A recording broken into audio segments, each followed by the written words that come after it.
প্রিয় দর্শক বন্ধুরা, উঠে আসছে নতুন এসএলএসটিকে কেন্দ্র করে অত্যন্ত গুরুত্বপূর্ণ খবর। চাকরি প্রার্থীদের জন্য থাকছে এপ্রিলের শুরুতেই কিছু চাঞ্চল্যকর ব্রেকিং খবর।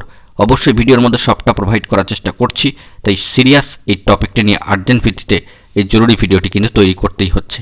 চলুন কথা না বাড়িয়ে মূল আলোচনায় প্রবেশ করি। অবশ্যই ভিডিওটিকে সম্পূর্ণ শেষ পর্যন্ত শুনে বোঝার চেষ্টা করবেন ও ভিডিওটিকে শেষ পর্যন্ত দেখে নেবেন। যে সমস্ত বন্ধুরা চ্যানেলটি সাবস্ক্রাইব করেননি, সাবস্ক্রাইব করে নিয়ে সঙ্গে থাকবেন। অত্যন্ত গুরুত্বপূর্ণ খবর একেবারে এপ্রিল মাসের শুরুতেই নতুন এসএলএসটিকে কেন্দ্র করে। আমরা জানি যে দীর্ঘ 6 থেকে 7 বছর ধরে, কার্যত এতগুলি বছর ধরে কিন্তু এখনও পর্যন্ত কমিশনের তরফ থেকে নতুন এসএলএসটি এসএসসি সংক্রান্ত বিষয় কোনো ধরনের নোটিফিকেশান কিন্তু আসেনি।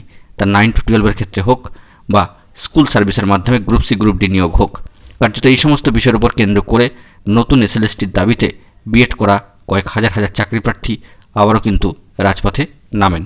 তাদের উদ্দেশ্য ছিল একটি ডেপুটেশন কপি জমা করা এবং এই সমস্ত বিষয় কিন্তু অবগত করানো, কারণ দীর্ঘ 6 থেকে 7 বছর ধরে নিয়োগ প্রক্রিয়া নতুনভাবে নিয়োগের ক্ষেত্রে কিন্তু বন্ধ রয়েছে।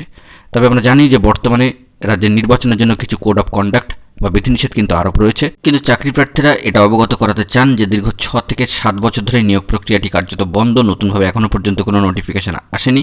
তাই তাদের গুরুত্বপূর্ণ 3টি দাবি তারা ডেপুটেশন আকারে কিন্তু তুলে ধরবার চেষ্টা করেছিলেন আজকে।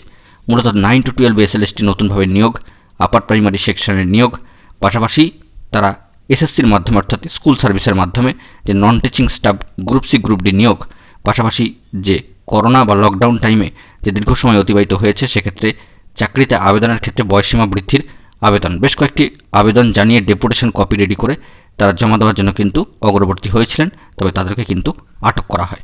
সমস্ত পারমিশন এবং অনুমতি নেওয়া থাকা সত্ত্বেও তাদেরকে কিন্তু ধরপাকড় বা আটকের মধ্যে পড়তে হয়। কার্যত এই খবরটি উঠে আসছে নতুন এসএলএসটির দাবিতে আবারও কিন্তু বিএড করা চাকরি প্রার্থীরা রাজপথে আজকে নেমেছিলেন। এপ্রিলের শুরুতে একটি বড় ব্রেকিং খবর। দেখা যাক পরবর্তী ক্ষেত্রে এই কোড অফ কন্ডাক্ট উঠলে এবং লোকসভা ভোটের যাবতীয় আবহ এই রাজ্যে মিটলে তারপরে নতুন করে নিয়োগ সংক্রান্ত বিষয়ে স্কুল সার্ভিস কমিশনের তরফ থেকে কোনো বার্তা উঠে আসে কিনা। চাকরি প্রার্থীদের জন্য এপ্রিলের শুরুতে গুরুত্বপূর্ণ খবর আপডেটটি উঠে আসলো। বন্ধুরা, এখন এই পর্যন্ত গুরুত্বপূর্ণ আপডেটগুলি পাওয়ার জন্য চ্যানেলটিকে সাবস্ক্রাইব করে সঙ্গে থাকুন। ধন্যবাদ।